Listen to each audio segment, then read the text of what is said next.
வாழ்க வளமுடன். சிவாய நமவோம். அடியேன் உங்கள் சித்தன் சிவஸ்ரீ ஜெயப்பிரகாசம் பேசுகிறேன். தமிழர்களின் பாரம்பரிய பண்டிகை தான் இந்த பொங்கல் திருநாள். இந்த பொங்கல் திருநாள் 4 நாள் விழாவாக கொண்டாடப்படுகிறது. முதல் நாள், அதாவது மார்கழி மாதம் கடைசி நாளில் பார்த்திங்க அப்படின்னா போகி பண்டிகை. தை மாதம் 1ஆம் தேதி இயற்கைக்கு நன்றி தெரிவிக்கும் விதமாக சூரியனுக்கும் இந்திரனுடைய சகோதரன் உபேந்திரனாக இருக்கக்கூடிய தேவர்களுக்கு நாம் வழிபாடு செய்யக்கூடிய பொங்கல் தான் இந்த சூரிய பொங்கல். அதுக்கப்புறம் இந்த உழவருக்கு உறுதுணையாக இருக்கக்கூடிய இந்த எருதுகளுக்கு, அதாவது மாடுகளுக்கு நாம் கடைபிடிக்கக்கூடிய அந்த பொங்கல் தான் மாட்டுப் பொங்கல். அதுக்கப்புறம் பார்த்திங்க அப்படின்னா 4வது நாள் காணும் பொங்கல் அப்படிங்கிற உழவர் திருநாள்.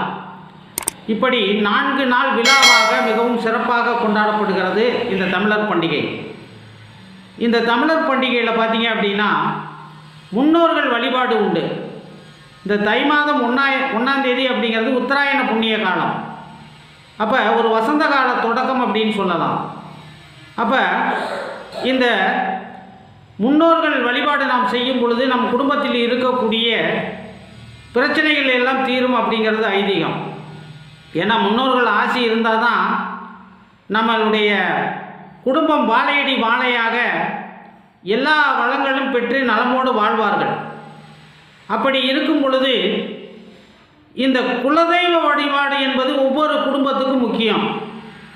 இந்த குலதெய்வம் பார்த்திங்க அப்படின்னா நம்ம வீட்டில் எங்கே இருக்கோம் அப்படின்னா நிலப்படியில் இருக்கும். அதாவது நுழைவாசல் அப்படிங்கிற அந்த நிலப்படியில் இருக்கும். அதனால தான் அந்த நம்ம வீட்டுக்குள்ளே நுழையும் போதோ வெளியே போகும்பொழுதோ அந்த நிலப்படியை மிதிக்காமல் போயிட்டு வரணும் அப்படின்னு சொல்லி நம்ம முன்னோர்கள் சொல்லியிருக்காங்க. அதே மாதிரி அந்த கதவை வேகமாக சாத்தக்கூடாது, அதில் சத்தம் வரக்கூடாது அப்படின்னு சொல்லியிருக்காங்க. இந்த தை மாதம் என்பது மகர சங்கராந்தி அப்படின்னு சொல்லுவாங்க.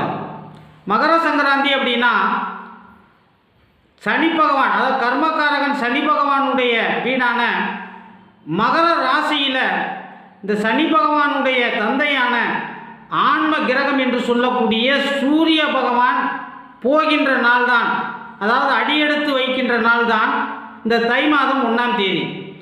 தை மாதம் 1ஆம் தேதி இந்த சூரிய பகவான் தன்னுடைய மகனான சனி பகவான் வீட்டில் போய் உட்காந்துருவார். அப்போ தான் இந்த நம்ம மகர சங்கராந்தி அப்படின்னு சொல்கிற இந்த பொங்கல் விழாவை தமிழர்கள் கொண்டாடி கடைபிடிச்சிக்கிட்டு வந்துக்கிட்டு இருக்காங்க. அப்படி இருக்கும் பொழுது இந்த வருடம் பார்த்திங்க அப்படின்னா இந்த சூரிய பகவான் போகி பண்டிகை நாளான புதன்கிழமை மாலை, அதாவது பிற்பகல் 3:07 திருக்கணித பஞ்சாங்கப்படி இந்த மகரத்துக்குள்ளே போய் உட்காந்துடுறார். அதுக்கப்புறம் பார்த்திங்க அப்படின்னா இந்த சனி பகவானுடைய நெருங்கிய நண்பனான துலாமுக்கும் ரிஷபத்துக்கும் அதிபதியான இந்த சுக்கிர பகவான் அங்கே போய் உட்கார்றார். கும்பத்தில் ராகு, மீனத்தில் சனி பகவான், மிதுனத்தில் குரு பகவான், சிம்மத்தில் கேது பகவான், இந்த விருச்சகத்தில் சந்திர பகவான், தனுசில் செவ்வாயும் புதனும் இருப்பாங்க. இதுதான் அன்னைய கிரக நிலை. அப்படி இருக்கும் பொழுது இந்த குலதெய்வ வழிபாடு, ஏன்னா அந்த குலதெய்வத்தை நம்ம மனசார அழைக்கணும் இல்லையா?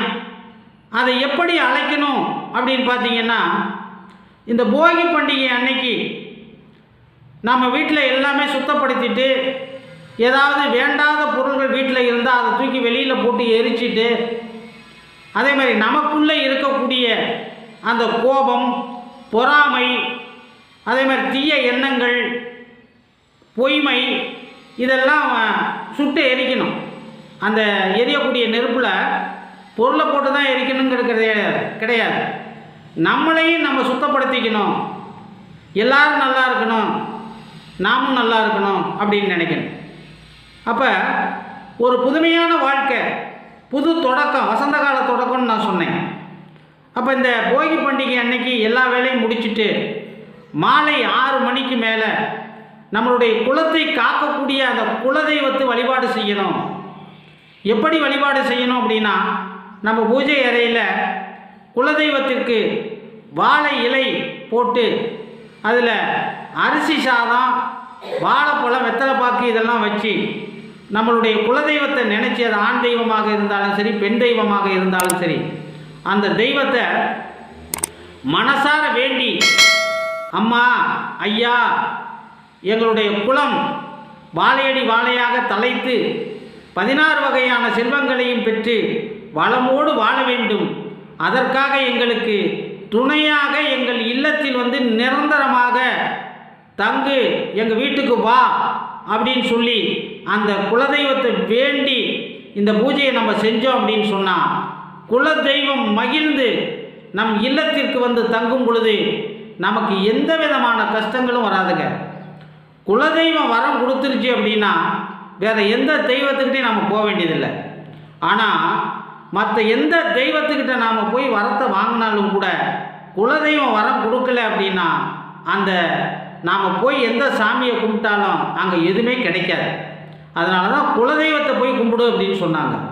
அப்போ இந்த 4 நாள் பண்டிகையில் குலதெய்வ வழிபாடு, இயற்கையை வணங்க வேண்டும். அதாவது நமக்கு ஒளியை கொடுக்கக்கூடிய அந்த சூரிய பகவானை, அதுக்கப்புறம் எருது, பசுமாடுகளை வணங்க வேண்டும். அதே மாதிரி இந்த காணும் பொங்கல் அப்படின்னு சொல்லக்கூடிய உழவர் திருநாளில் நம்ம வீட்டில் இருக்கக்கூடிய பெரியவங்கள் காலில் விழுந்து ஆசீர்வாதம் வாங்கணும். அவங்கக்கிட்ட ஏதாவது நம்ம பரிசு பொருள்களை கொடுத்து அவங்களுடைய ஆசையை பெற வேண்டும். இப்படி குலதெய்வத்தை போகி பண்டிகை அன்று மாலை 6 மணிக்கு மேலே நாம் முறைப்படி வழிபாடு செஞ்சிட்டோம் அப்படின்னு சொன்னால் நம்ம இல்லத்தில் வந்து குலதெய்வம் தங்கிவிடும். நமக்கு எந்த விதமான கஷ்டங்கள் இருந்தாலும் அது பார்த்து கொள்ளும், நம்மை காக்கும். வாழ்க வளமுடன், எல்லாம் நிறைவாகட்டும், சகல ஐஸ்வர்யங்களும் உங்களுக்கு கிடைக்கட்டும்.